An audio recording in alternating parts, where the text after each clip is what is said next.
the universe as far as what we're doing with this evening, as far as how late we can go. I would like to be able to go till 8 o'clock so we can be caught up with enough stuff that by tomorrow we can go right into the client service techniques and running the currents tomorrow, the Doradic phase currents, and then we'll have plenty of time to introduce the new material at the end. But again, I don't want to inconvenience anyone, as I had said. Since we had such a late lunch break, is there any possibility that it's okay with you guys if we just do like a 15-minute stretch your leg thing? And then for those of you who can stay till 8, we'll go up until 8. What it'll probably do is say by around 7:30-ish, I'll go off the book as far as, heavy stuff. So if people have to leave a little earlier, I hope that, that might help. But I'd like to go up to 8 o'clock. We won't take a dinner break in the usual sense because that's another hour that we're going to lose on time. If that's all right, all right. Is there anybody that has a real problem with that? Because I'm trying to accommodate everyone. I feel kind of bad because we didn't put the original flyers out, like I said, and I didn't even know what time frames were listed on the flyers. My standard format has always been 3 hours on the introductory evening, and then literally 2 full days from 10:30 in the morning off until 10:30 at night with just a lunch and dinner break. That it's an intensive. But the hours were a little different from the person who was going to run it. I found out once I got up here. I found out today, actually. So I'm trying to accommodate what I'm used to doing in a way that you don't feel like, well, I made arrangements and now I can't, do it because nobody let me know, because it wouldn't be your fault if that happened. It would be mine.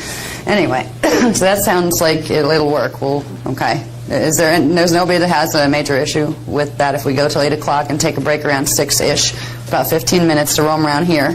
I don't want to starve anybody to death where you're walking around and feeling like you're going to pass out. So I hope everybody did have some lunch. And I don't know about the snack situation there. Hopefully there'll be some, but I don't know because I don't know who's running or organizing any of that. That's probably there is snacks. All right, there will be snacks, so that will help. Okay, now what we're going to start with, and I'm going to try to do a speed record here. Talk slowly, but get very quickly. Yeah. Excuse me.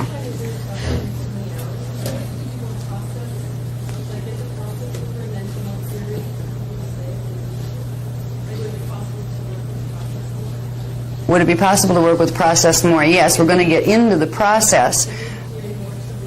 But there's things that the reason it's structured in the way it is if you don't have the theory that goes with the process, there's parts of the process you're not going to be able to do because you don't get it, because you don't know where things are.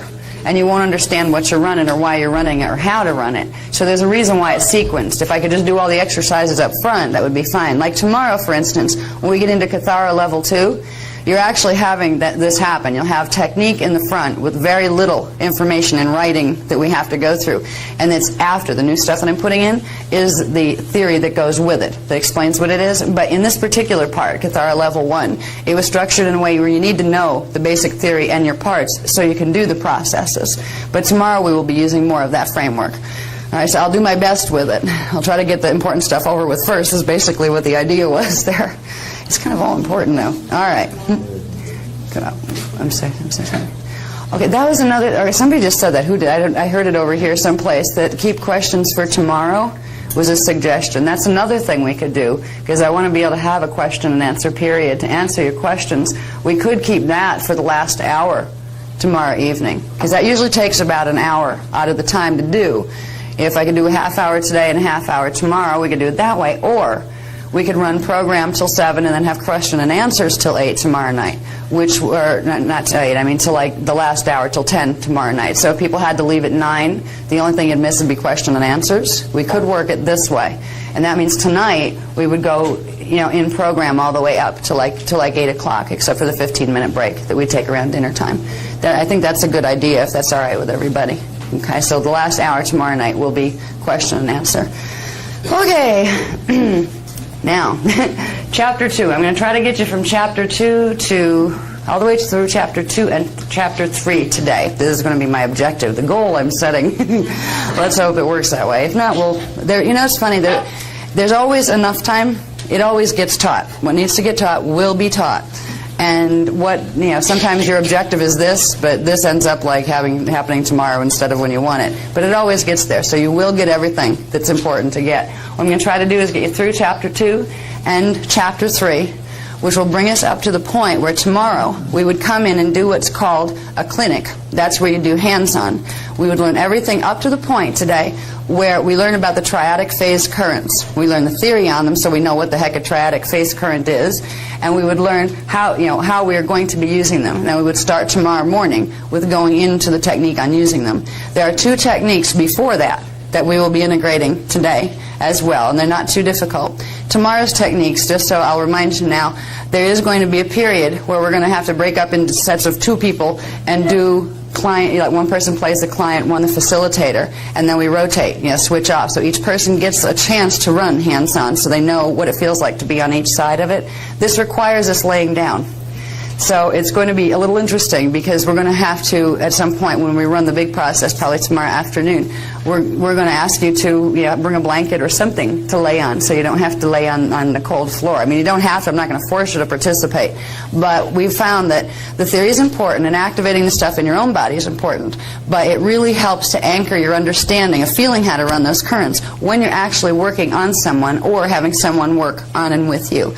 So if you'd bring something to make yourself comfortable if you're going to participate in that part of it, I'll just remind you now. Now, in Chapter 2, this is the elements of healing. We're going to deal with the things we learned about in the context of healing when we talked about universal structure, when we talked about shields and the Kathara grid, the 3 levels of the Kathara grid. We had the Kathara 12-tree grid, we had the crystal seals grid, and we had the dyadic grid. Now these we learned about a little bit in relation to the 15-dimensional time matrix and how these are the structures that the primal life force currents run through from source into the manifest worlds, into planets, galaxies, universes, and into our bodies. Now we're going to learn where those structures of internal anatomy fit within the human body. So in this particular chapter, we have a sequence of things we're going to learn that will take us to that point. First, we're going to learn about the Maharic shield and the imprint for health. And I've already talked quite a bit about that, where I talk about the divine blueprint that's held in the D12 pre-matter level, and that your Maharic shield, that level 2 of your Kathara grid, is connected to the divine blueprint and holds its mathematical program. So we're going to learn a little bit more about that. We're going to talk about the planetary biofeed interface system. This is the part of your Kathara grid where the planet's Kathara grid plugs into your Kathara grid. And once you open it, you can open fully the currents. Right now we're running on very, very little current circulating from we're running on not even half. We're running about a third of the natural life force currents that we should be running from the planetary grids just in density 1. We have dimension 1, 2, and 3 frequency that is sustaining our bodies and our consciousness here right now, and we're only running about a third of each of those dimensional frequencies. They are part of what's called the Kundalini energies. There are also higher levels of Kundalini, and there's something we're going to learn about tomorrow called the Antankarana, which is a 9-dimensional column of energy, of life force energies, which will take us into the Maharata and then the Kirashay and the Kundare, which is building a pillar of frequency between you and source, opening the conduits in your body so you can progressively build the ability to hold that pillar of living life force, of God consciousness, of very powerful healing frequencies and conscious awareness in your body. So we're going to learn about the system, where that all starts. Before you can begin running any of the higher currents, you need to open the natural connection between you and the planet. Right now it's only running on a third keel. We've got to get it opened all the way. The way to do that is to open the 12th chakra and various other things. Helps to know where your chakra is if you want to open it. So we'll learn where they are. Most of the techniques that we use will be telling you to direct this energy in this color into this place. Go to chakra here, now go to chakra here. So the chakra system, learning where the primary 15 chakras are, is going to be a significant and important part of Kathara healing. It's really like your location map. If you want to learn to run frequency, know where to put it so you can begin making healing changes in any level of Kathara. We will be using chakra induction. That means you put energy in a chakra, and because chakras are designed to take that signature into the deeper template, they're like little transport systems. If you put an energy signature, let's say a symbol, in your heart chakra and breathe it in, you're literally inducing that mathematical code into what's called the seal that's at the inside of that chakra, and that seal leads to the Kathara grid, which leads to your divine blueprint. So we're going to be using chakras a lot, so we'll talk about those.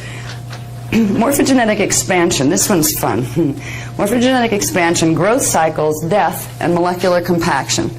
We're going to explore briefly, but clearly enough, why we die, what the underlying condition behind all disease is that we're experiencing in our physical bodies. The condition is called molecular compaction. We'll talk about what that is, why it occurs. We'll also look at, there's a chart in here, that has to do with the growth cycles, the natural growth cycles of what a human imprint was supposed to be like, at what ages was what supposed to happen. How did we become avatars here when things were working right? How did we wake up to that when, if we started out as a little fetus and grew in our mom's belly and then came out? Then what? Did we come out, being able to recite 20 different languages, and were we 12 feet tall when we came out? Obviously not. So there was a growth process, even when our DNA was working well, as far as different stages, how many years it would take to get all of those frequencies opened in the body, and to get the body to grow and expand enough to hold your consciousness as a D12 being. We're going to look at what those natural growth cycles were once upon a time, and look at what they are now compared to it. And it's pretty sad when you look at it, because we literally got stuck at the first stage of transition out of 4. So we're going to look at those a bit. In that, we also will probably touch briefly on the fetal integration process, how you get in the body in the first place. And we'll find out just a little tiny thing that the Catholic Church won't be happy at all about me telling you, that has to do with when conception occurs and when soul integration occurs with conception, because they don't happen at the same time. And I will argue with any pope from here until eternity to explain that there's a very important reason why that can't even happen. It won't happen, because if it was going to happen, it would create a miscarriage. So we're going to just briefly look at that a little bit. And then we're going to go into levels of human anatomy. This is where we find out where the big basic structures plug into our body. The embodied Kathara 12-tree grid. Where's our level 1 Kathara grid? The crystal seals, shields, signets, and huva bodies, and auric capsules. These are part of the crystal seals grid, which is the level 2 grid. Where are these guys, and how do they interact with each other, and how do they interact with level 1 and the rest of ourselves? And dyadic points. Now, we'll touch on these so you know where the anatomy fits, but these are really going into what would be Kathara level 3 technologies. We'll touch a little on them tomorrow, because when we talk about Merkaba, we're beginning our investigation of the dyadic grid. But for now, we're going to focus on level 1 and 2 and learning how to use those 2 parts of the grid and finding out where this part of the grid, the dyadic points fit. We have seed seals, which are things that control in the body. They're like little crystallized points of frequency that control, and they're actually part of this grid here. They're part of the 2nd level grid. They control the Merkaba fields, and they also control how much current can come through what part of the body and DNA template at what time. The seals are like gates that open and close, and if you open them, you can get the current to come through. But normally, when you're keeping yourself in the 3-dimensional focus, so you keep your body and your consciousness 3D and don't go disappearing out of here because you accidentally opened a seal, these things naturally stay closed until you're going to consciously learn to open them. You have to know where they are and basically how to run current in order to open them.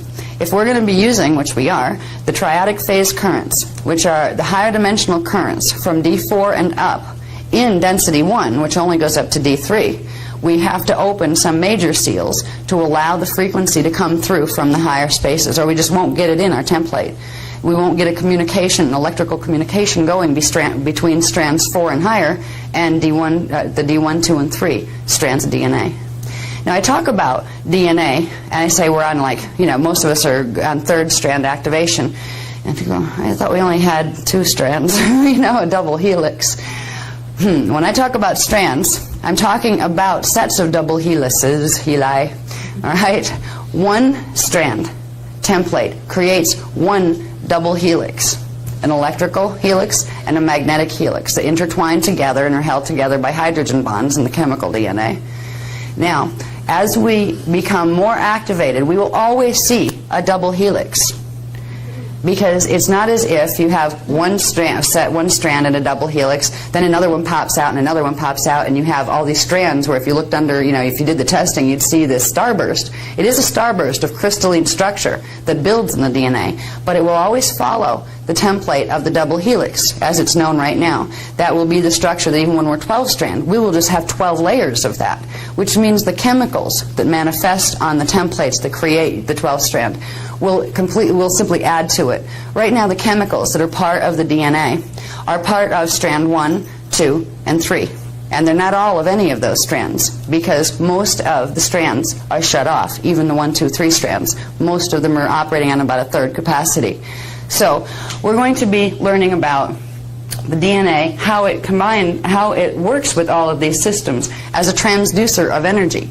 A transduction sequence takes place where energy goes from the non-manifest states through into manifestation, and the DNA of biological life forms is a key element in this transduction sequence. It is literally the manifestation template through which the rest of our hologram jumps into life, our molecular body, and also the projected hologram that we walk around in.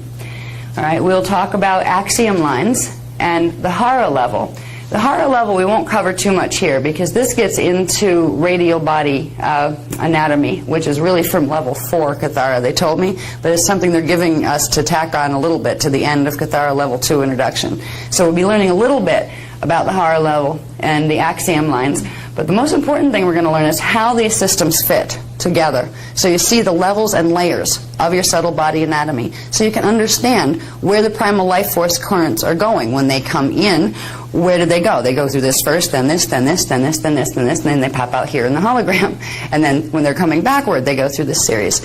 So once you understand what the parts are and how they fit together, it's really not too hard to understand what you're doing when you're running current. You know where the currents are coming from. You know there's ways to direct which currents you want to select, and you know where to put them. So we're going to go through that today. And we'll just touch on this, the 12 human senses, aparthy and human perception. That's a little section that was in there to show that it fits in with the pattern. But again, a lot of these, because Kathara level 1 is the introductory level, you could do a whole level of Kathara on the technologies involved with just one of those sections. So this is to show you what the sections are, the sections of anatomy, the pieces of anatomy, and how they relate to each other, where each one of these layers could have much more detail as the Kathara 12-level program manifests itself between now and I don't know when we're going to get to level 12. We're just getting the introduction to level 2 down. Part of the reason the Kathara manual and the Kathara program itself hasn't moved faster, as far as we would have had level 2 completely done and probably been starting the text for level 3, if we hadn't had to go into the Templar mechanics. The Templar mechanics are what we're going to be learning next weekend for the people who are coming to that workshop, which is the Planetary Service Crisis Intervention information that teaches us about stargates, teaches us about the drama, what's happening, and what we can do to be a part of the healing of this planet. That wasn't really scheduled to come in until about 2006. That was supposed to start. But because of the political events that have taken place here, it is a crisis intervention effort to bring the Templar knowledge here faster, because it's not going to matter much if we can do Kathara healing, but we don't know how to work with the planetary grids if the planetary grids are going to roll right out from under us. And it's at a point where if work isn't done to work with the planetary systems, the planetary Templar, we are getting precariously close to fulfilling some very old prophecies that none of us would really like to see, which have to do with end times and all of that stuff. Well, ends are just new beginnings, but they can be very messy in the process. So the reason why we don't have more of the text available on Kathara is because we ended up with a 200 and some page manual and course for planetary grid work. And also, we ended up with the Voyagers Volume 2 Second Edition, which is a whole new update on the political mess that has taken place and where recent events have fit into that. So there are more levels to this program coming. They will be given, along with the other levels of the Templar program and the other things that they're giving us, as an as-needed basis, where whatever is the first priority of what we need to know most is going to be given first. So I can't promise you next year we'll have Kathara Level 3 done. It depends what is given next as far as what needs to be done with the planetary energies next, because we have to help the planet and ourselves at the same time. So anyway, we will go through these so you know the parts, where the parts fit. I want to show you one thing, just backtracking from the chapter before. Where's the transduction sequence, honey? I had mentioned something called the transduction sequence. And this is the easy version. Transduction, it means, it's one of their words, it means, this is page on the bottom, 35 on the bottom. Okay? The transduction sequence is the process by which the consciousness currents pass through the different phases we've talked about, from consciousness to particle units, to which are particle, particle, particum, into chelons, to Kathara scalar grids. Okay, these are the Kathara grids, levels 1, 2, and 3, which would be the 12-tree grid, the crystal seals grid, and the dyadic grid. Then these are considered particle grids, and it goes into more advanced, developed chelon or particle grids. Morphogenetic fields, that's another word for chelon field, which are the crystallized, three-dimensional crystallized portions of the template. All of these things here are made of chelons. Here's where chelons fill out and become more sophisticated, and they run more combinations of current at different angles and different variations of flash line sequences. Okay, after we go from morphogenetic fields, we go into Merkaba fields. That is the stage. This is where Merkaba fits in to taking consciousness and bringing it down into manifestation. It's not the only part of the game. It fits in with a series of other things. You have Kathara grids first, and particle grids, which are the chelon grids that form morphogenetic fields. Then they form Merkaba fields, which is part of the dyadic grid, and then it grows out from the dyadic grid. And that goes into the DNA-RNA imprint, which is the template. And then it goes from there into the bioenergetic field and chakras, and then to something called the nadial capsule. We'll learn more about the nadial capsule, because nadial capsule is part of something called the radial body. There's not just the nadial capsule, there's a bunch of different capsules. We'll talk about those when we get into the new information tomorrow at the end of Kathara, Introduction to Kathara Level 2. Because this transduction sequence was just a basic way to show you how some of the parts fit together to bring those currents from non-manifest into manifest, because that goes from the nadial capsule into the DNA-RNA, the manifest DNA-RNA, and it goes into something called nadis rivulets, which have to do with the nadial capsule, and they go into the nuclear core, and this is where in here you'd have like quarks and things that build up to subatomic particles, to atomic particles, into nuclei, and those kind of things. And then from there it goes up into, in a biological system, central nervous system, metabolic rates, biological rhythms, the blood-brain chemicals. This is where you manifest. So the transduction sequence is a process by which your consciousness progressively enters the primal structure and primal order of universe by becoming primal substance. It becomes primal substance, which are particle, particle, and particum currents of consciousness that move through and take the form of those particle, particle, and particum. And you go through the series of transducing your energy and your consciousness into form. When we get to the end, I have a long night ahead of me, because they've been giving me the expanded transduction sequence. And I'm trying to get the graphs done for this, for you tomorrow. And some of the information, some of it had me lost. I'm going, oh my God, I need a physicist sitting next to me to ask him what the names of some of these things are. So I'm trying to put it in a way where you don't need to have a physicist sitting next to you. But it's explaining a lot more detail on this transduction sequence process. That's why I didn't spend much time on it. This was like part of chapter 1. It's just to give you the idea here, is there's a sequence of very set events. This is the primal order structure of how it works. Everything in manifestation, no matter what scientist wants to argue what theory, has to follow this process. There are natural laws that govern this universe, whether or not our scientists want to accept that fact. See, once you know that there's natural laws, it kind of implies you don't have a lot of leeway. You're either breaking them or you're not. Right now, science likes to play games. It likes to explore things that if it knew better, it knew it shouldn't do. But as long as, it's like, it's kind of like, as long as you don't know it, then you can always say, oh, well, we didn't know. We created a mess. Oh, I'm sorry. We blew that up. Oh, whoops.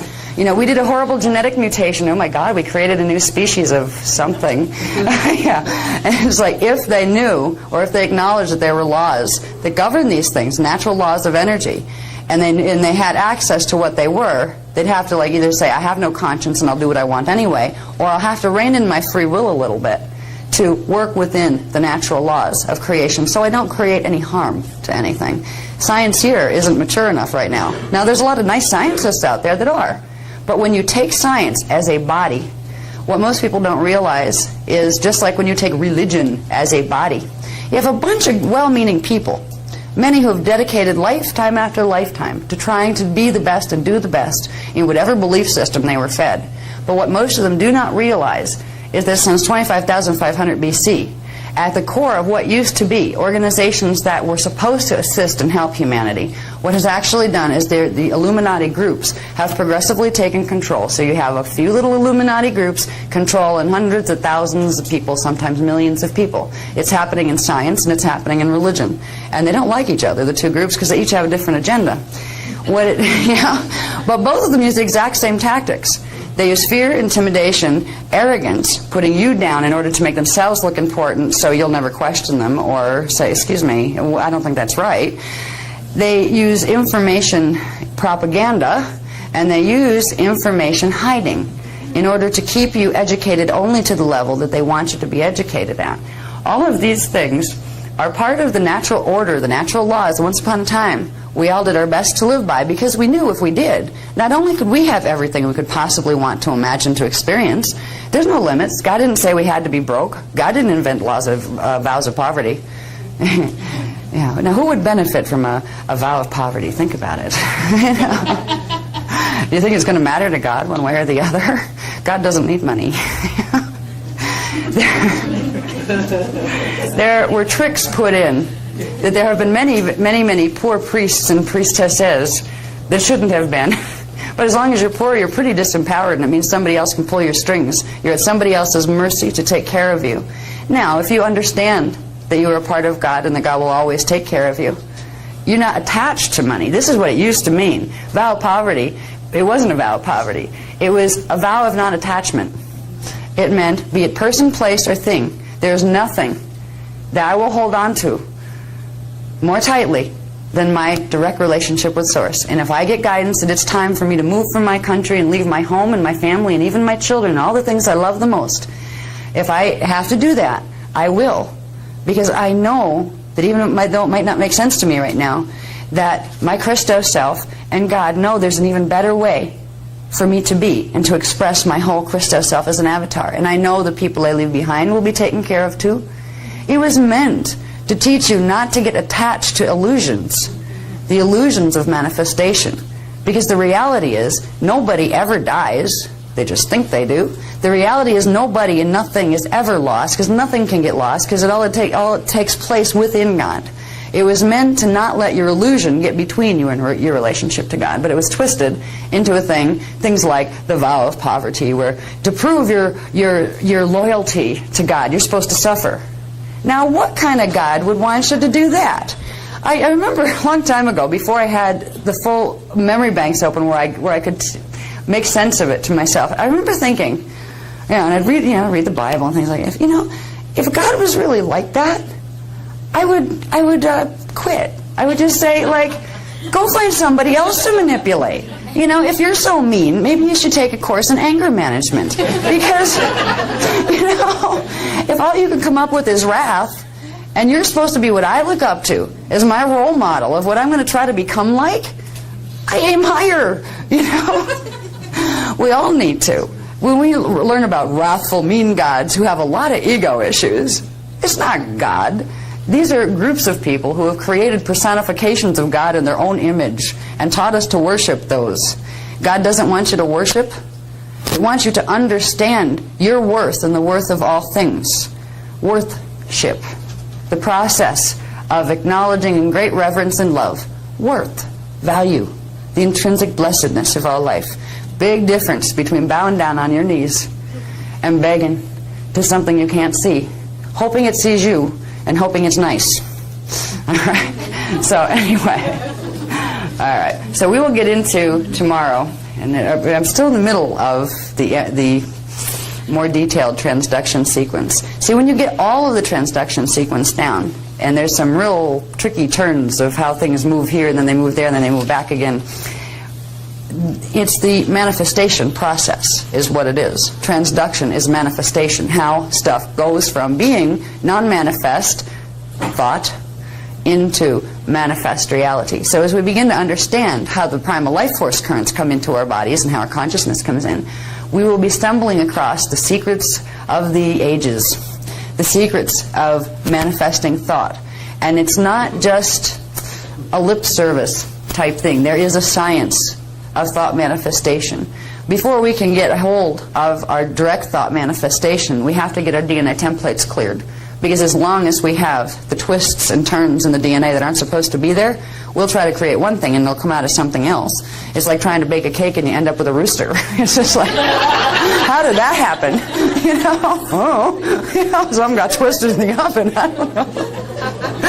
That's what's happening with our manifestation process. We can have all the goodwill intention in the world, and we can even learn really good thought manifestation mechanics. We can be really careful with the words we choose and how we choose to use them, and have an absolutely perfect thought manifestation grid for item A, and use it in a DNA template that twists things and takes them on tangents that you don't know are there. And you're going to come out with item C when you were aiming for item A. And hopefully C has something to do with what you were trying to create. So when we learn the transduction sequence, I'm still struggling with parts of it, where I'm looking at it and going, oh my God, how many steps to this are there? And what does this mean? Okay, it does this, this, this, and this. Now what does this mean? What should I do with my brain? All right, because once you realize it's the thought manifestation process, you realize, here's where my free will applies. Here's where my mental body applies. What we're going to discover tomorrow is really exciting, because there's a little thing that I've heard, and at first I didn't realize it was not a little thing, it was a big thing. In various spiritual traditions, in the New Age especially, you hear this stuff, oh, that's just lower mental body stuff, I'm above that, I'm in Christ consciousness, now don't worry about your mental body, that's not important, aim higher. There is a program that's running here to make sure we ignore our mental body, our mind, our conscious focus, our ego. Oh, bad ego, make it go away, hide it. We're spiritual now, focus higher. The mental body is a part of the anatomy that's directly connected to the holographic field, which means there is where our free will comes into play. And we've been being tricked, particularly through the New Age movement, to ignore that and aim for our spiritual parts. You can aim all you want for your spiritual parts, but if you don't anchor them through the mental body, you're not going to get them into your body. So we'll learn about these things too. And it's all connected to the transduction sequence. And we can continue from there. We'll go now. No, I think, did we do that? Yeah, I'll do that, okay. Yeah, I'm going to go through those pretty sequential. Yep. Now, we're going to go through a couple pages of this, and then we're going to introduce the beginnings of the first technologies, the techniques that we're going to use.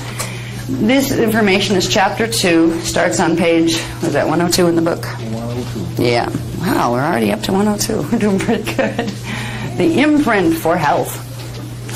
Healing occurs through correcting distortions within the Kathara grid and Huva body shields. That's simple enough. If we want to begin the true healing process, we go to the core of where the dysfunction is coming from, the causal element, which is the Kathara grid and the Huva body shields. Remember, Huva body shields are part of the level 2 Kathara grid, the crystal seals grid. You have the shields that hold the mathematical template that look like crystalline discs of energy, and then you have the circular energy formations, the eggs of energy that we walk around in, that come from the shields program. Next, the human body blueprint was designed to hold 12 dimensions of frequency, which means 12 flashline sequences, and 12 dimensions of consciousness. The content of 4 out of 5 Huva bodies within the 15-dimensional anatomy. Now, animal life forms have smaller DNA templates. They're connected to a Christos template, but they're species, most other species on this planet, didn't particularly incarnate to go through. They weren't appointed as guardians of this planet. They didn't come in as the guardians. They came in as the things that needed assistance with their evolution.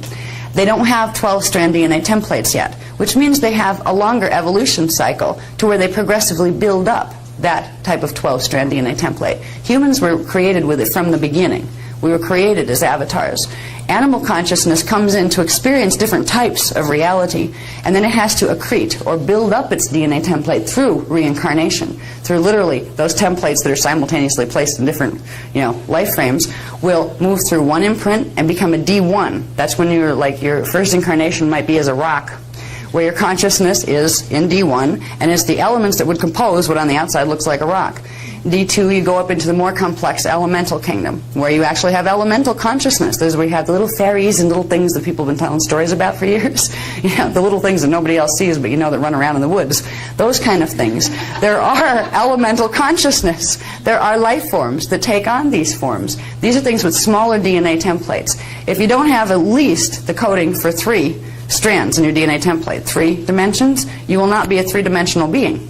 You will be 2-dimensional or 1-dimensional, which means like flat, if we looked at it, right? Like some of the fairy folk actually are flat. They're like 2-dimensional drawings that hang in the air, but they're alive. They're like cartoons that come to life off the paper, that kind of thing. So there are life stations that you can experience life in these forms, and you would progressively evolve. If you started out as a rock, you would evolve through the elemental kingdom. Eventually, your crowning glory as a rock would become being a crystalline quartz structure, because they're one of the most evolved forms of mineral that there is on planet Earth. And you would go from there into the plant kingdom. And after a while of evolution through little types of plants with little templates into bigger ones, then you'd make a leap into the animal kingdom. And eventually through the animal kingdom, you would build up enough coding that you could make the link into a human-type form, a bipedal hominid form, that eventually you would be able to make the link into a human form. Now, humans were not created to do that type of evolution. They were created to be the guardians and overseers of those who were taking that kind of evolutionary journey. We have a 12-strand DNA template minimum. Now, indigo children, which is actually, they're called Orifeme. The indigo children, that buzzword they use this day and age for this new wave of babies that are coming in. It's not just babies. They've been coming in for 100 years, and they've been a grail line here for millions of years. All right, it's called the Iani Grail line. And they are Orifeme, Lyran Syrian Orifeme consciousness, the original founders race consciousness. They were the first forms created before humans were created. They were the founders races. We call them the founders races because the human imprint and the 12-strand DNA template came out of their larger DNA templates that had from 24 to 48-strand template capacity. So the indigo children now are actually the ancient ones coming back into form and bringing that potential back. Because if there's enough of the 12-strand of the higher strand, 24 to 48-strand indigo children on the planet activating during the stellar activation cycle, we will generate so much frequency in the race morphogenetic field, or the race template, the tribal shield, that it will begin to clear and purge all the distortions out of the 12-stranders that most of the human population have the 12 strands. So they came in for a reason. They're on a rescue mission to reset the 12-strand pattern for the 12-strand people, and also to run the frequencies of the higher Hiroshe and Kundalini currents, primal light and sound currents, into the grids.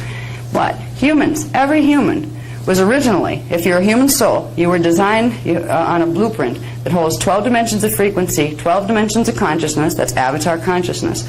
4 out of the 5 Hoover bodies would be activated in circulating energy and breathing energy through your being. Now, we have a real interesting situation on our planet right now, because everything that's walking around in a human body, or what looks like a human body, isn't necessarily human. That's one of the things when your D4 perception starts to turn on and your 4th strand starts to activate, and you're walking down the street and all of a sudden you're seeing lizard faces flip through people and you're thinking you're losing your mind. Because, did I just see a lizard look at me from that person? No. You can think you're nuts for a while. That's when your 4th strand is kicking in and showing you what the person really looks like, what that soul is. Right now we have reptilian souls on the planet. We have Anunnaki souls on the planet, which are a whole different breed that are not human either. We have a whole bunch of souls on the planet masquerading as humans. Now, it's kind of funny because the ones that are humans on the planet, and the indigos, who also look like humans, none of us look like humans. What we're looking at, what we see now, the race as it is now, is so mutated, it hardly resembles what it used to look like. Human beings and indigos were beautiful. They were very tall. They were quite lean. They were breatharian, which means they didn't have the internal apparatus that we have right now. They came in various skin colors. All of the skin colors on the planet right now are representative of the primary races. You had, red skin, brown skin, black skin, white skin. They were all equal.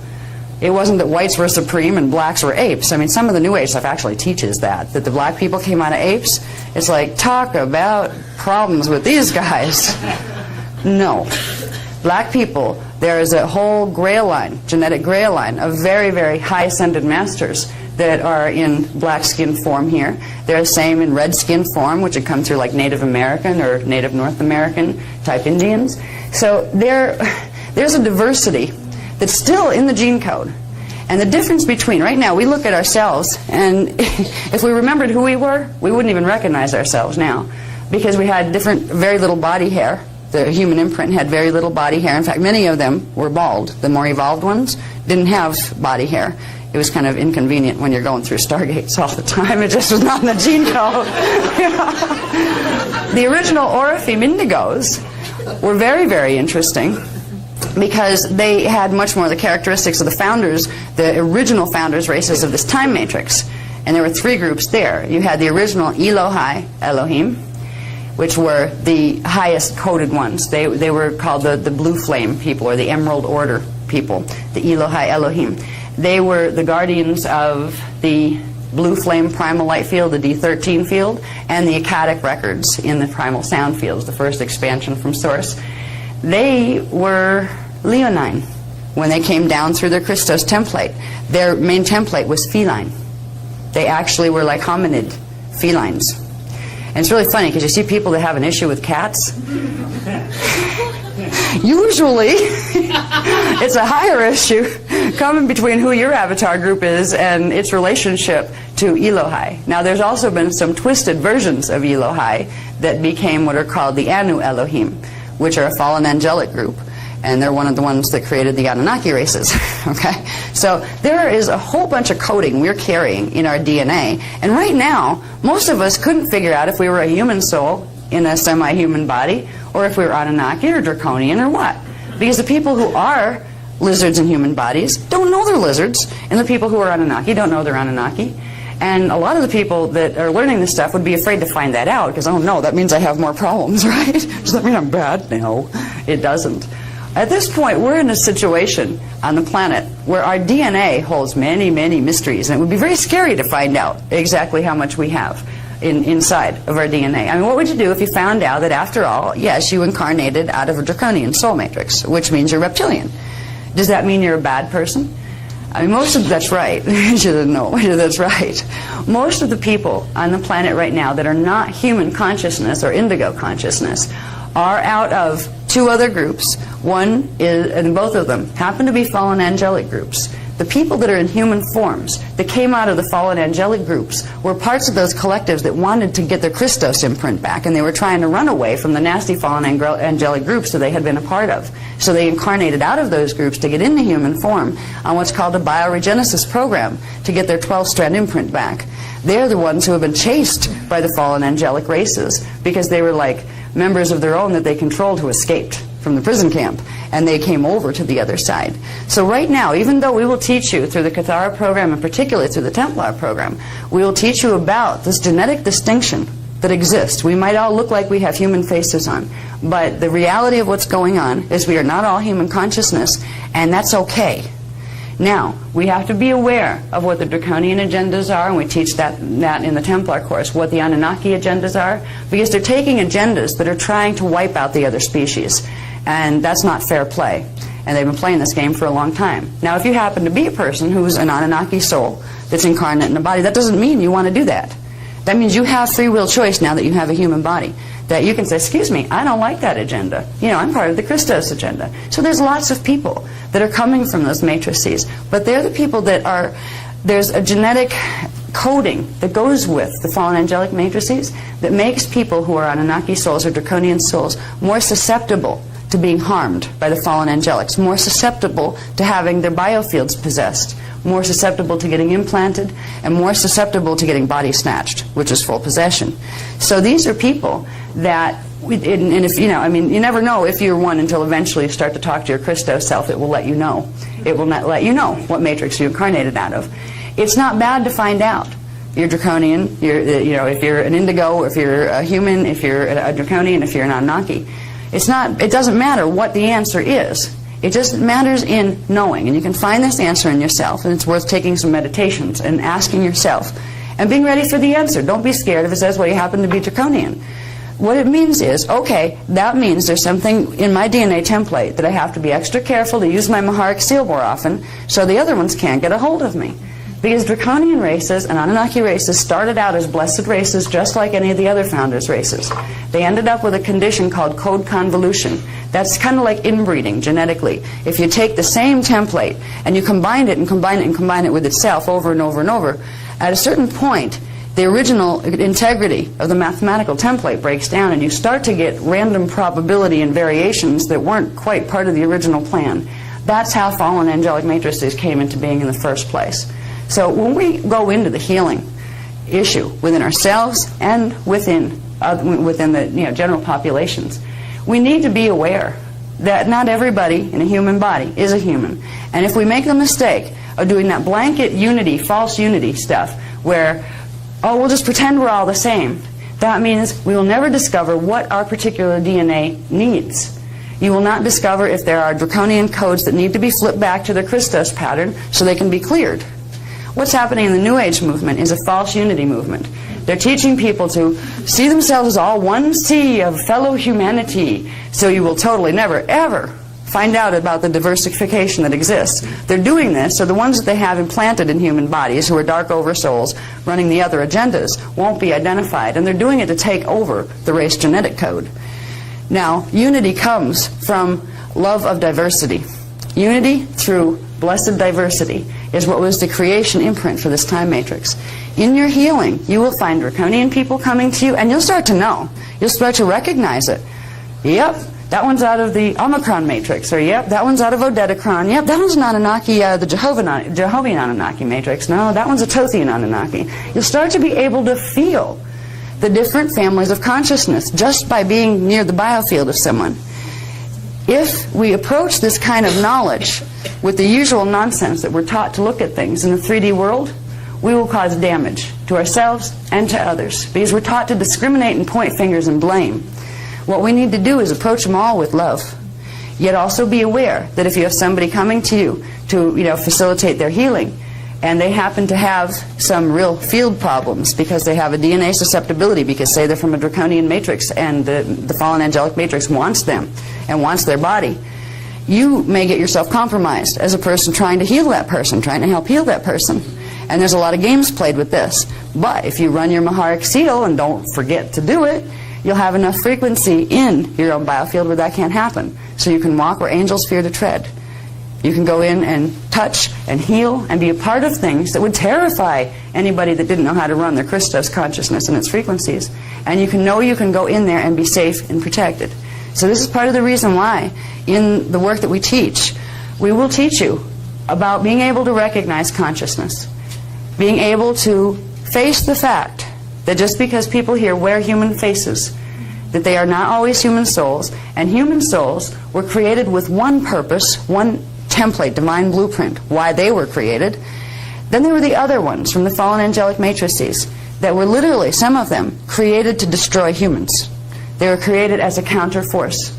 The Anunnaki, for example, were a race that was created by the fallen Anu Elohim, who used to be Elohai, and got code convolution and then tried to take over the time matrix.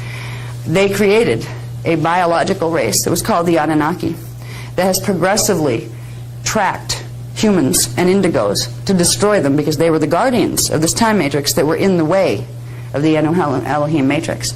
There's been a lot of Anunnaki that have evolved, have looked at their creator gods and said, we don't want to do this anymore.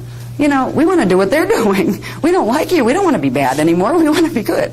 So if we can realize some of the agendas that are going down, I don't usually talk about this in Kathara, because a lot of times people themselves are not ready. They're too immature. They go, oh, she's talking about, what do you mean people are all humans? Of course we're all humans. And they get all scared. You don't need to be scared. You just need to be aware. And we're not teaching you to be able to identify the different matrices and then point fingers and say they're bad or they're good. Now, some of them run Christos agendas and some of them run anti-Christos agendas. If you happen to be a person who incarnated out of a matrix who's running an anti-Christos agenda, you'll be the last to know, because they don't tell their own, they use them as puppets. All right? So if you're coming from a matrix like that, this is your chance for freedom. This is your chance to get your own free will back, because you have a human template. To be this far, you have enough of a human template where you can repair and regenerate the rest. Same with the people who might come to you for healing. You might do meditation for a while and really figure out what matrix you're from. Yeah, I hope you're right. Yeah, I'm human. Yeah, it feels like I'm human. Okay. I can hear a lot of people go, oh, that's good. Because people are afraid to be draconian, or they're afraid to find out that they're, maybe an Anunnaki soul or something else in there. Don't be afraid of that, because you're blessed and beautiful even if you are. God created you too. You've just had some extra evolutionary lessons along the way. So you will be wonderful teachers when you get back up there. That's how we need to look at it. That's how we can love people that are even holding agendas that are against the Christos mission. If you happen to be a person who incarnated out of a matrix that has a bad agenda, bad in relation to the Christos mission, which is the mission that will allow this time matrix to continue and perpetuate under a freedom rather than a control. This is not meant to be a control matrix. If you happen to be out of a matrix like that, you have a history, a long history, of exploring some very, very hard subject matters involving polarity and densities. So you can be proud of yourself for getting as far as you have. And you can also realize that you have absolute power right now, right here, because you've got this far, to make absolutely Christed choices and to become a Christed being regardless of what your matrix wants to do. But if you don't know that, if you don't know that you happen to be an Anunnaki or a Drac soul, you're not going to know they're pulling your strings. You're not going to know that when you try to talk to your oversoul or your soul, you're going to get Anunnaki Central broadcasting station. And I could give you a list of names of your local broadcasters, but I won't in this workshop. I won't do that in this workshop. But if yeah, what channel are you going to turn to? Who's your local broadcaster here? Yeah, you can name 5 of the main cable channel networks coming from what we call Phantom Matrix. Followed Angelic Matrix Central. Anyway.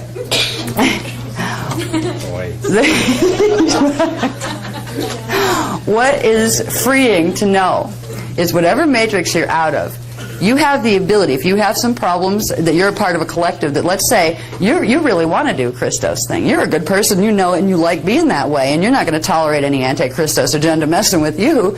But then you find out, okay, you have a soul level, you have an oversoul level. What if your soul's a nice person too, but your oversoul level is the one that decided it wanted to stay with the twisted matrix, which would imply you had distortions in the strand templates that correspond to the oversoul level, 7, 8, and 9. If you know you have your Christos level, you can go over the head of your oversoul and back to your divine blueprint and say, well, that part of me that's up there doing its thing, that right now is choosing to be in conflict with the Christos mission, I'll respect its free will and let it do what it wants, but I want out of here. I don't want to do this, and I don't have to. You can literally run the D12 current down through you and anchor it here. And what it will do, all the way down, is begin to reset the divine blueprint. So you will help your oversoul to heal. See, just because it's higher doesn't mean it's better. Doesn't mean it has more power in those terms, because you can anchor that power here. So I wanted you to know about that. That's usually something I don't get that heavy in Kathara healing, because it's an introductory class. But you guys are on the ball enough. You're mature enough to not freak out and when you find out that somebody's teaching that not everybody in the human body is human. And there's enough of a love frequency. I can feel it in the room. There's a lot of love where you can look at something, and even if it's not behaving well, there seems to be, just in the consensual field here, which is your collective thought field, an understanding that if a child is bad, is it the child that's bad or the behavior? You learn to love the being regardless, which is called unconditional love, but you address the behavior. And what is the best way you can assist that being to choose better, to act in more life-giving ways, but you don't let the child, wreck the house and burn the house down, which we're trying not to let the fallen angelics do to this planet. But you have the ability to love them, which means you don't fall into the polarity dramas of love versus hate, of you're bad, I'm good. If you go, it's really sad. The Christian teachings were always, always based upon a very deep love for all beings. That is what the law of one is about, where you recognize all beings are part of the common source. Right now, if you go to most Christian churches, it almost makes me want to throw a Bible at them gently. Excuse me. It's like they teach you, Jesus taught to love everybody, to turn the other cheek, yet they will pass judgment, and they are taught to pass judgment on other people. Oh, you're evil. You're going to go to hell. Our group's not. The arrogance and the judgmentation, which are separating emotions, that teach you to give yourself the illusion that you're so much better than something else, you have a right to judge it. It's like, why don't you judge yourself for a while and have some fun, Unfortunately, what is being taught under the name of Christianity is not Christian. What it is a combination of things that came out of a bunch of Pharisees that were hired by the Church of Rome for the Council of Nicaea in 325 AD, who got together with a bunch of other guys who had already taken over part of the doctrines of the church. They were the ones who were trying to kill and exterminate the Essenes, who were the ones who actually had the teachings. What we have got as our Bible has been a murdered rendition of what used to be true teachings. So if we can really just realize that what was in the Bible about people here, the words Draconian and Anunnaki were part of the Bible. We were told about those races. There were whole history books on their involvement with us, on how they got intertwined genetically with our race here, and that's how we picked up some of our genetic distortions. They got intertwined because we were on a bioregenesis mission. They had agreed to enter what's called the Emerald Covenant, which is the Christos agreement of this time matrix. And they were coming here to get their DNA imprint back, to evolve through, to get the 12-strand imprint back. And we got intertwined with them, and then certain ones of them came in and literally tried to take over the biological form. And that we're still in the middle of that drama. It's good to know these things if you're going to be a true healer, because then you won't get surprised when you start to go out into Kathara healing and you find yourself working on somebody and all of a sudden you get these really weird images of like mean things that look like dragons trying to rip your face off in the astral while you're running frequency.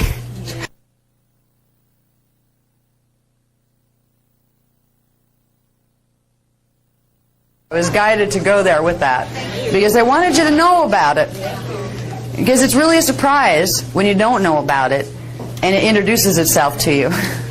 You have a choice. Am I losing my mind? Because you start seeing things in people that you really don't want to see, and the first thing you tend to do is wonder if something's wrong with you. Like, oh my God, why am I seeing this? Couldn't be them. Is it good? But the thing is, if it is them, they probably don't know it either. So what we have here are sometimes you will find things in people's fields. Sometimes you'll find things in your own field that you wish weren't there, that you need to go through processes to disengage. But if we can realize that right now there's a bunch of people on this planet, they're running what's called an Illuminati agenda. They are running an Antichristos agenda, and they are being used as puppets to do so. They don't realize that they're being used in that way. They don't realize that when something is in your field from the higher dimensions and it has a bad attitude, it can impulse your emotional body and make you feel things. It can impulse your mental body and give you thoughts that you think are your own. This is how bad it can be if you have a fallen angelic matrix messing with you. When you work with Kathara healing and bringing in the frequencies of the Maharic shield, which is the first thing we learn how to do, that's beginning to bring in the frequencies of the D12 divine blueprint, the pale silver liquid light. That is the frequency that no matter how bad the problem is, it wouldn't even, if you were in even deep possession, you would be able to, if you work with the techniques to where you can build a critical mass of that frequency, you will purge the things out that are not part of your divine blueprint. And everybody, even the fallen angelic races, started with an original divine blueprint before it got convoluted and twisted into things that became Antichristos. So, when we work with the Maharic shield, which we're going to do today, we are doing several things. We're reclaiming our heritage as far as our Christos identity. We're also at the same time creating a pillar of what looks like pale silver light that emanates into the biofield and around you and through you. The Maharic pillar, the Maharic seal. What it does is creates a frequency of D12, pale silver light, through your whole bioenergetic field. And as long as you keep that energized, you will have a barrier of protection that will allow anything that's good for you to move through back and forth. But anything that has a mathematical signature that is not part of your divine blueprint, that poses a danger to your divine blueprint, will literally bounce off. Doesn't mean you can't talk to it, but it'll be outside of the pillar. Now, people that have gotten involved with channeling, it's like channeling is one of the best ways to get possessed that you could ever imagine. You know? And we were seduced into that in the New Age movement. And so it was so smooth the way it was done. This was an Anunnaki trick. Okay? Fallen angelic Anunnaki races did this very, very well. They taught us how wonderful it was to finally have somebody out there through there talking to us that we didn't even ask who it was. We didn't care. At least somebody was talking to us. You know, at least there was somebody's out there. We're not alone down here. And then they tell us wonderful things like, things about Christ consciousness that we really, really wanted to find out about because we had a resonance to that. And they could lead us like little babies, lead us through the channeling movement without telling us anything about the fact that what they were doing is biofield attachment and keeping us amused and distracted over here. Oh yes, here's how you manifest what you want here. Excuse me while I plug myself into your kundalini and sap your life force, this kind of thing. They didn't tell you about that part of it. You don't need to be a channel. There's a lot of channels that walk around, I'm a channel. It's like, impress me. Yeah. We're all channels, hate to tell you. Okay? Everybody here channels frequency and energy. The thing is, what they mean by I'm a channel means I'm talking to somebody important that's above and beyond this reality field. This is the attitude that tends to go with the channeling thing, where I'm talking to somebody more important, therefore I have more knowledge, so you need to listen to me. It's like a power play. Some of them are sweet about it. Others are really arrogant and obnoxious about it. What they don't realize is they're confessing their own level of lack of development. You don't need to have somebody else come and talk through your mouth when you know how to speak through your own.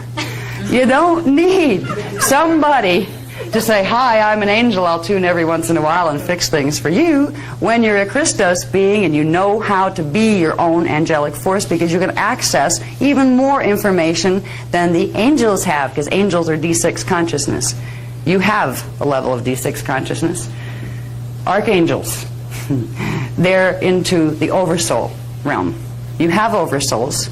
These are still baby realms. These are the guys that people are listening to in the New Age movement. Hi, I'm Archangel so-and-so. You know, hi, I'm Angel so-and-so. Aren't I sweet and pretty? I'll talk to you nice and I'll tell you all sorts of wonderful things you want to hear, so you'll follow me blindly and do what I ask you to do and not worry about taking responsibility for yourself. We have been seduced in this culture. There's two things happening, seduction and terror. When you deal with draconian matrix teachings, you usually get terror. They just teach you God's going to hate you and flatten your world if you don't follow A, B, C, and D, period, and you have to talk to the priest on a regular basis because he's your link to God. Traditional stuff is built on that. The seduction is even harder to spot because it's telling us everything we want to hear. Yes, we can be free. Yes, we can be Christos. Yes, we can talk to things that are higher than here. We even have parts of ourselves higher than here. Nothing like getting half ascension teachings given to you when you've had none. Half looks really good when you didn't have any to start with. We don't need either of those things as Christos beings, because we come to realize that any information that's up there and out there that any of those guys can access, we can access too, but in the most perfectly personal way. You might not get verbal translation. You might not have your Christos self level talk to you verbally. You may get it in direct cognition where you suddenly just know. What do I do with this? I don't know. Get out of your own way. Go do something relaxing. Look out at the snow and how pretty it is. And then tune back in and say, what do I feel about this? And if you're running your Maharic seal, you will begin to get an imprint from your D12 divine blueprint, which will override any distortions that are coming through from the emotional body that has connections to twisted grids in the planetary grid, so you can't always tell if what feels good is good for you. You know? You will be able to establish these lines of communication. All right, now I'm going to go back on to the board, as they say. All right, fourth Huva body. Okay, the fourth Huva body. Now remember, the Huva bodies are the spheres of energy that are around us and around the planet and around the galaxy and around the universe. The fourth Huva body is called the Mahara Huva body. It's composed of frequencies and Partakai phasing flashline sequences of the 10th, 11th, and 12th dimensions. It manifests through the D10, 11, and 12 Kathara centers and the Maharic shield scalar grid of the fourth harmonic. So when we're working with the Maharic shield and we're beginning to activate our Maharic shield in our anatomy, we are bringing in the frequencies of the fourth level, the fourth Huva body, the Mahara Huva body. That's our avatar body, if you want to look at it that way. The Maharic shield, that's part of the level 2 Kathara grid. It holds the original imprint for health. This is where, what is health? When your body's operating the way it's supposed to. Our race is so far away from health right now, it's frightening because of so many of the DNA distortions. However, if we use the Maharic seal, that is the beginning, the Maharic shield, activating the Maharic shield, which pulls up your Maharic seal pillar, that's the beginning of running the mathematics, the original mathematical program of health, which means your 12 DNA strand, 144 fire letter sequence, which we'll talk about later, mathematical program that your body is supposed to run on, where you have 144 chromosomes, where you're much taller. You're not going to get tall overnight. It's going to take a while to get that whole mathematical program back into the body. Good thing too, because your matter particles won't know what to do. They're having this frequency hit them that they haven't felt in over 200,000 years that they've been in density 1. Now 200,000 years is relative when you're out of time, but when you're in time, it's a very long flashline sequence. We have to build up the ability to hold it. One of the other false things that's happening in the New Age movement, the false ascension movement, is you literally have people saying, oh, come to workshop, blap, we'll blast you. There you go, the Melchizedeks are doing this. The Templar Melchizedeks. They're giving you initiations, and they're telling you, you're 12-strand activated now. Bye-bye, go home, you're fine. What you are is implanted right now, usually, and not with stuff that's going to activate your strands. They're also teaching that there are 12 single heli strands, little twist of technicals. They're teaching, in many of the ascension teachings out there, that each heli is a separate strand. So what they're calling a 12 strand is what we call a 6 strand. So there's a lot of tricks going on out there. What we're teaching you here is how all of the 12 coding actually works. You have 12 double helix strands. You have a Maharic shield and a Maharahuva body that holds the mathematical coding of the original DNA template. And this is what we're going to use to begin to reset the imprint for health. We're going to reset the imprint for health, which is the divine blueprint. And we're going to progressively work with that. There are many layers of the auric field and the chakras and things that we need to work with later. But you can work on your chakras all you want. You can work on your axiotonals and your meridians, and you can even work on your shields all you want. But if you don't take it back into the Kathara grid, the first level, where the distortions are being held, they will always override whatever healing you do on the surface. It's like having a sore underneath the skin that has something that needs to be removed from it, a sliver that's festering. And you can put as many Band-Aids on it as you want. And the skin might even heal temporarily over it, but the infection's still building in there because what's in there that needs to be fixed is still not removed. So we are going to go to the core, the Kathara grid level 1 template. That's what we clear when we begin the process of running the Maharic shield. It also has the fringe benefit of giving you temporary protection from anything messing with your fields. It will also help you to pop any implants you might have picked up along the way that you didn't know you had and don't really want to know you have. Okay, we'll go on to the next one. There we go.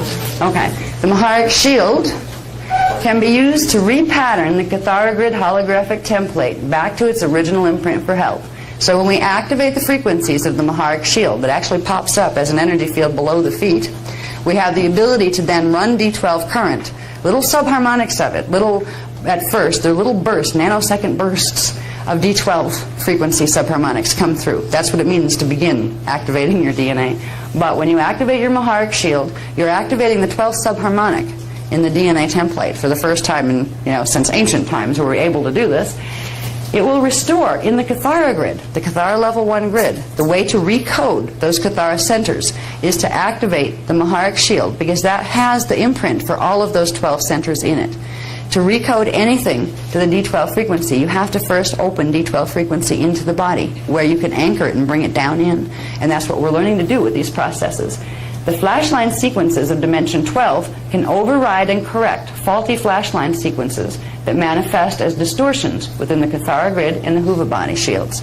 So if we remember, everything are flashline sequences. We can look at DNA template distortions and distortions within our 15-dimensional anatomy, or at least the 11 and below dimensional parts of it, as distortions in the flashlines, where the rhythms are supposed to be a certain way, but they're off rhythm.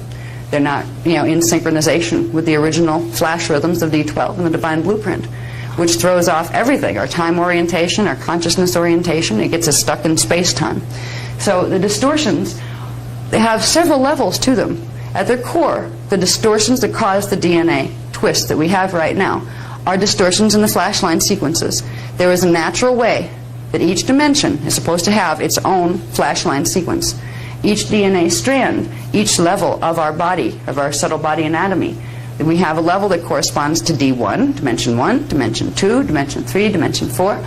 The parts of our body that correspond to a dimension are supposed to carry the natural mathematical signature of that dimension. That's supposed to be in the core template. And from there, our diversification comes out, our individuation. We build on by using that flashline sequence and combining more different rhythms within it. But if that core rhythm is distorted, it literally knocks us out of alignment with the natural rhythm of the time matrix, which creates mutations within the physicality. That's what we're dealing with. They also manifest as Keelan clusters of crystalline forms of energy that don't belong in the subtle body anatomy. And those things, in turn, manifest as chemicals in the DNA that don't belong there, which creates hormonal deviation within the body. We actually poison ourselves before we hit 100 years old, the way the DNA is working right now. The body kills itself. We're all suicidal and don't even know it. When we begin to work with repatterning from the Maharic shield, bring it up through the core templates, we are starting at the deepest level to move the healing up through each of those levels, where it'll start to restore first the flashline sequences back to their natural rhythm. Dimension 1 flashline distortions will be put back to the natural Dimension 1 flashline sequence. Dimension 2 back to its natural one.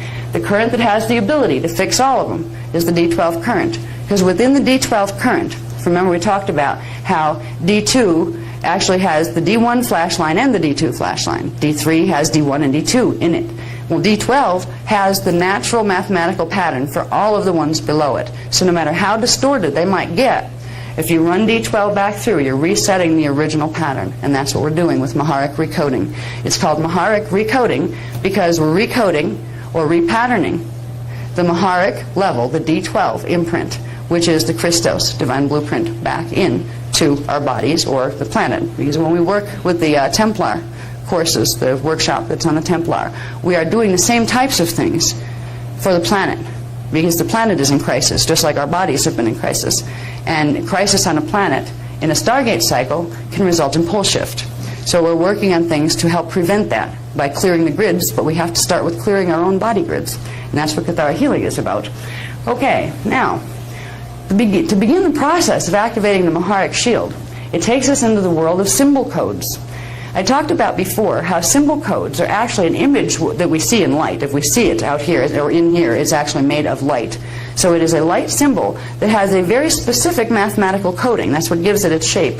When we know what symbols to use to direct frequency, we begin to have the power to directly interface with the mathematical programs the way they're supposed to run. So if you have a mathematical program in your body that's not working how it should be in divine right order, you will be able to, if you know what the symbol is that holds the real mathematical program that's supposed to be there, use that symbol and put it back in.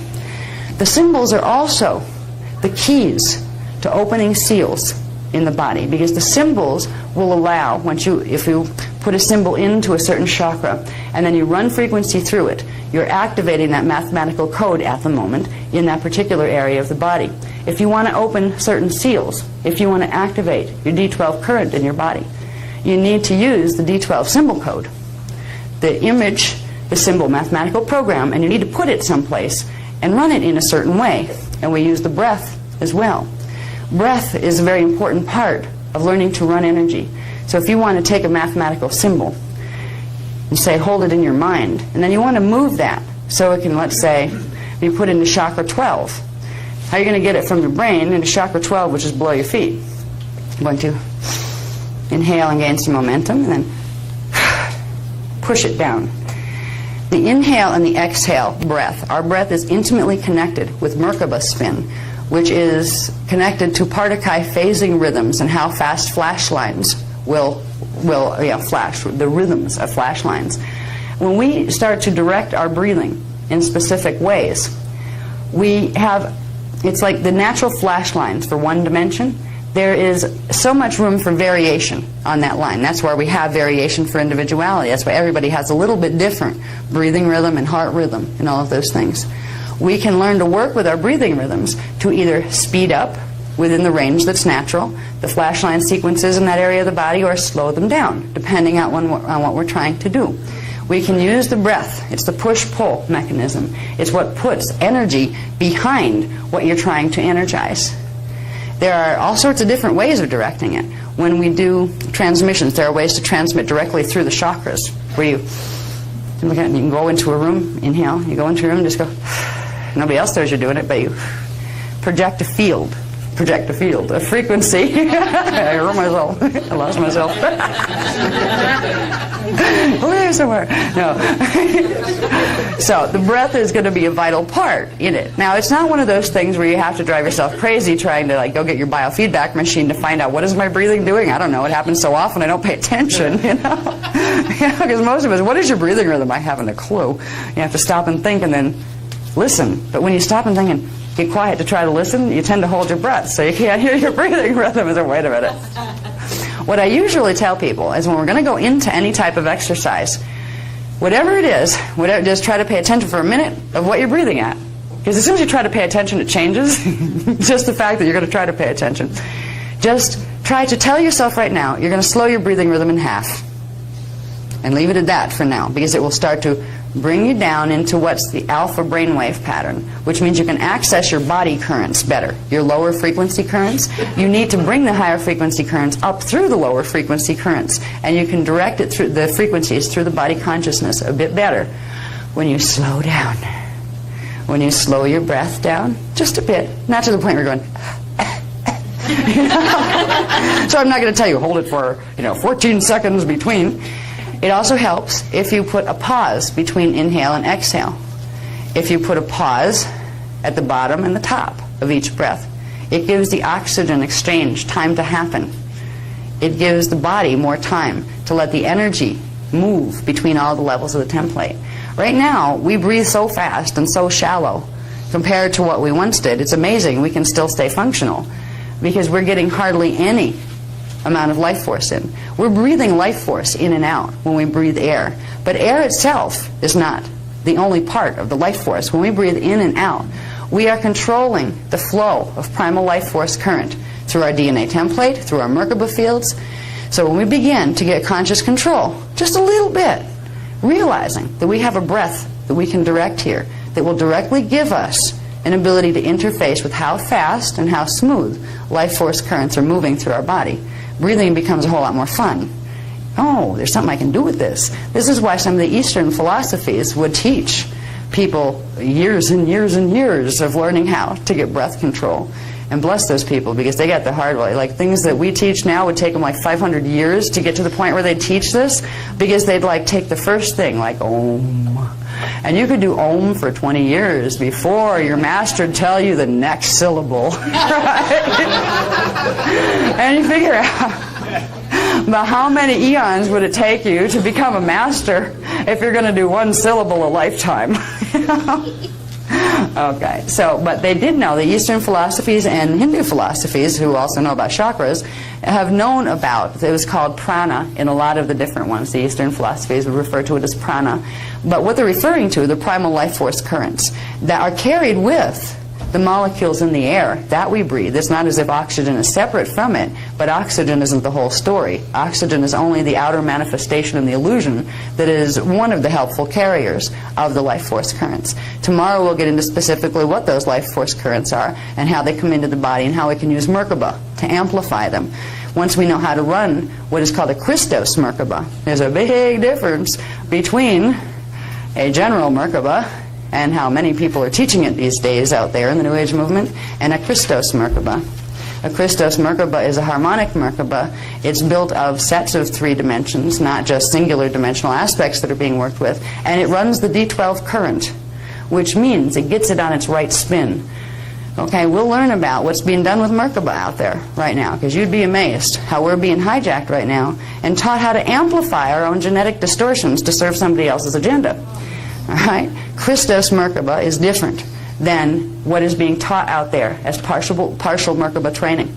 Partial Merkaba will not tell you about the D12 frequency. It will not tell you how to activate your Maharic shield. It won't tell you that your Merkaba is connected to your shields and to your Huva bodies. It won't tell you the whole anatomy, because you might figure it out if you knew. Right? So we'll get into Merkaba tomorrow. But today we're going to deal with something called the Hierophant symbol.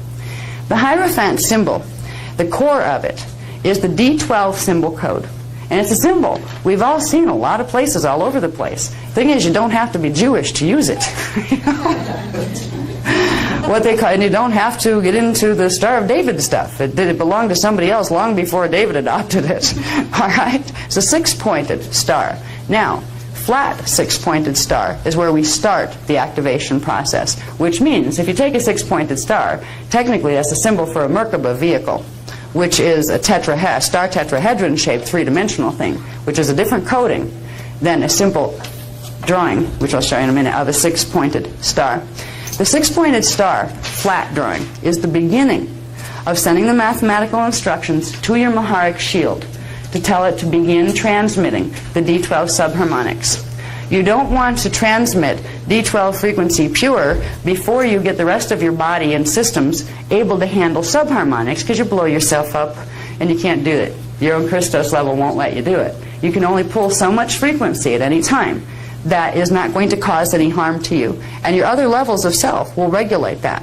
You, in your Christos state, knows how much you can pull, and it will shut off the current when your body has enough at any given moment. So you can't hurt yourself with these techniques. You can't OD on Christos frequency. You know, you can get a little buzzy sometimes. You know, I mean, it's really funny. One of the things, you know, people notice, you probably have, that we smoke cigarettes. It's all we smoke, and it's not a thing we endorse, but there's a reason. Because at times, there's the frequencies get so high in our fields that I know for you have different experiences with it that are a little different than mine, but it's in the same vein. It becomes difficult to keep focused here, where things start to disappear. Like people's faces all turn into an energy field, and you can't see individuals anymore. You just see lights. When you use things like certain chemicals like nicotine, it brings you down. It shuts down some of the DNA, so it gets you into body faster. I don't endorse using these kinds of things, but I want you to understand that when you start running frequency, there are some very strange effects that you may get at first. They're effects that belong to you. They're the part of what your consciousness is going to experience as it expands. But you may find yourself getting really buzzy, where you feel like a little bee buzzing around. You can almost hear yourself buzz, like an electrical hum that runs in your fields. You may find that a few too many times you notice street lights going out when you walk under them or drive by them in a car. Just a few so many times that it becomes strange. Why do street lights go out when I drive by them in my car? Because you're blowing electrical extra stuff in your fields, because you have a lot of buzzy energy in your fields. Most of the time with that is you're triggering the light sensors in them. They're picking it up and the sensors are picking up the frequencies in your field, the subtle frequencies. You might start blowing computers or magnetic strips on hotel door cards or credit cards. You know, if you work with the Maharic Shield technologies and run your Maharic Shield frequencies on a daily or at least every 2-day basis, you will be able to get rid of that extra static buildup, because it's static buildup that's causing that. It means your DNA templates brought this stuff in, but the rest of your system can't process it yet. So it's hanging out in your auric field, buzzing all over the place. It might also make people very nervous, like babies might cry when you go near them, animals might run. I mean, things like that. You know? And you wonder why. It's like, what'd I do? When you work with the Maharic Shield technologies, it will get rid of some of this. Now, if you go into activating major levels of high frequency codes that have to do with the planetary grids, which we begin doing in the round tables and the Templar work, that's like streetlights still do their thing when we drive under them. Even though we clear out the system and try to like send down into the earth whatever energy's extra that we don't need in our fields. So you'll still have some of the effects, but you won't hurt yourself running D12 frequency. You can't put so much in that's going to cause you damage, because literally the chakras and the shields will close and stop the flow of energy so it doesn't blow up its own system. It's self-regulating, because it's not just an it. It's a part of you that's very conscious, aware, and intelligent up in the D12 frequency level that says, okay, that's enough. You know, you don't want, like, do you ever see goldfish that if you keep feeding them, bless them, they'll still eat and eat and eat until they pop their stomachs and kill themselves? You know, your Christos avatar level won't let you do this to yourself with energy. All right. Now, the higher... I've never used that. I've never thought of that before, actually. I'm glad. You Yeah, some really weird ones are coming out today. It must be the consciousness field. You guys hold such a high vibe, it's like kicking in some other higher level of humor that even I'm trying to get used to.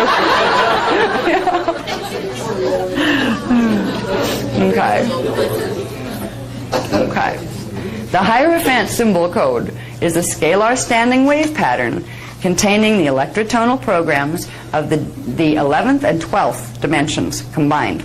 The Hierophant symbol code serves as a frequency wave guide through which the Maharic shield can be activated to run 11th and 12th dimensional frequency through the Kathara grid for repatterning the imprint for health within the core holographic template of the body.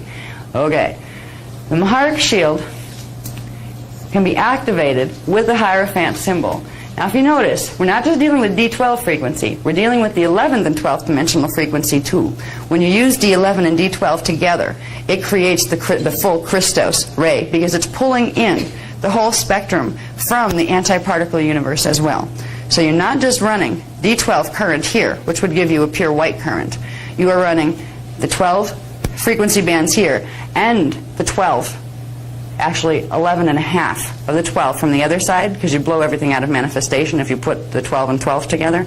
So it comes out as a pale silver current.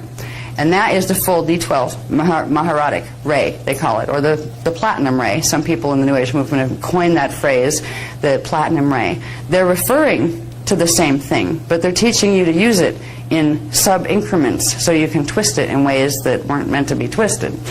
What we're doing is we're going to teach you how to run the D12 Christos ray, which is 11th and 12th dimensional frequencies combined, which means it is frequency that's going to run through you and your antiparticle double. Your double self in the parallel universe will also, by you working with these healing energies, it will begin to assist and heal the templates of yourself in the double world, which will help.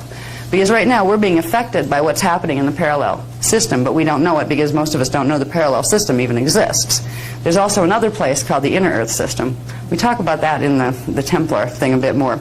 But as we work with the D12 and D11 frequency combined together, we are making a link between what's called parallel earth, this earth, and inner earth, which are three separate but interconnected reality fields, each of which we have a part of ourself stationed within. So it is a very powerful current. It's much more powerful than trying to run D12 as a white frequency. You know how everybody likes to run white light?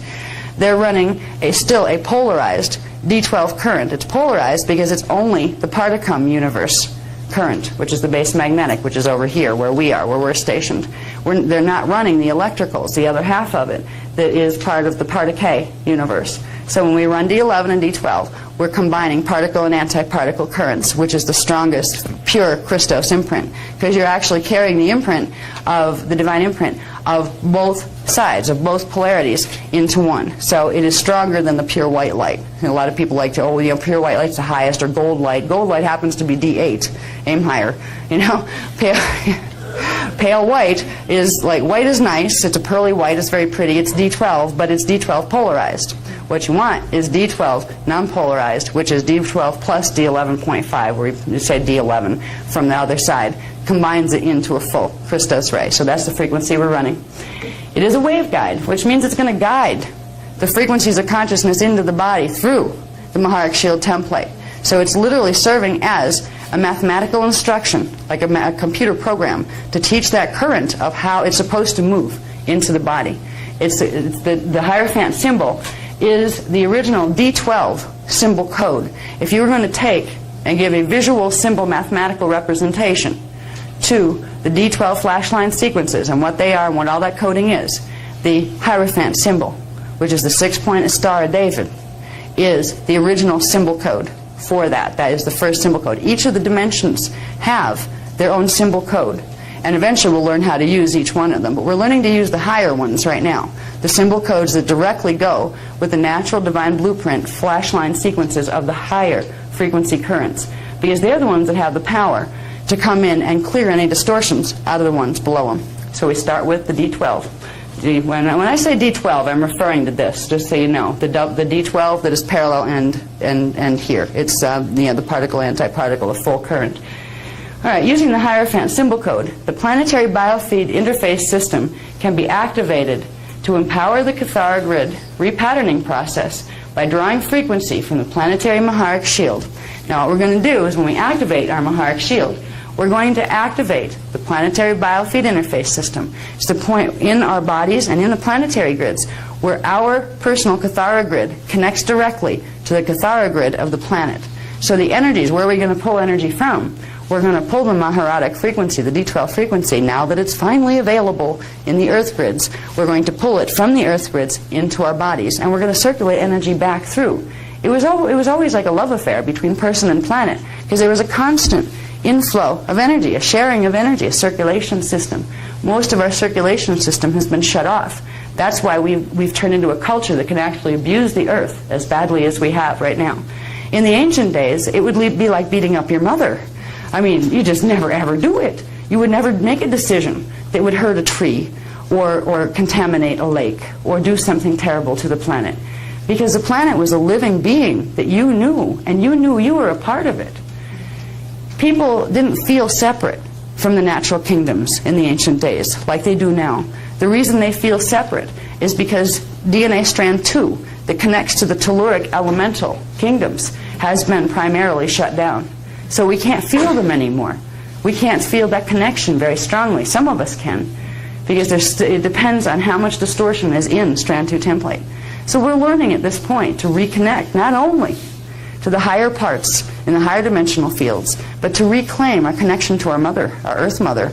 You could call it a father too. It's really like God. It doesn't have genitalia. It's not genderized.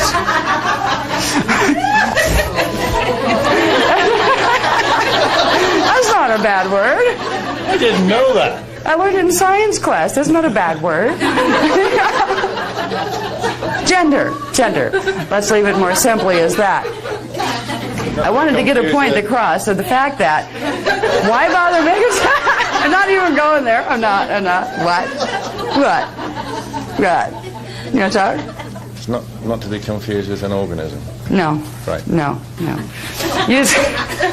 Using the Hierophant symbol code, yes. We're going to activate the planetary biofeed interface system. And this stuff, the theory takes a while, but the exercises and learning how to use them are really quite simple. The hardest part when you first start is staying awake in them. A lot of people fall asleep. By the time, if you have 26 steps to do, you hit step 4 and you're gone. And somewhere afterwards you come back and say, where'd I go? I think I fell asleep. This is very common. Now, with the Maharic Seal one, because it's one of the gentlest ones, not too many people have fallen asleep during that process, at least when we do it in a group. Because in a group, there's more frequency running, so we tend to keep each other up at a higher level. So it's easier when you're first learning to run the frequencies in a group of people, because they will help you and you'll help each other to hold the frequencies. And we'll help you to hold the frequencies as well, because we can hold them in our field. So it creates like a blanket of frequency underneath your feet that'll help keep things open in your template that otherwise would go, oh, I'm tired. I opened for 2 seconds, I'm tired. So you may notice, again, like when you're in a situation with a group and you're running frequency, yeah, I can feel some frequency. You start to actually feel it. Because at first, you're running currents and you're going, well, my mind is running currents, but I don't feel anything. We're hoping for a blast of frequency where you can go like, zap, yeah, I feel it coming out of my palms, right?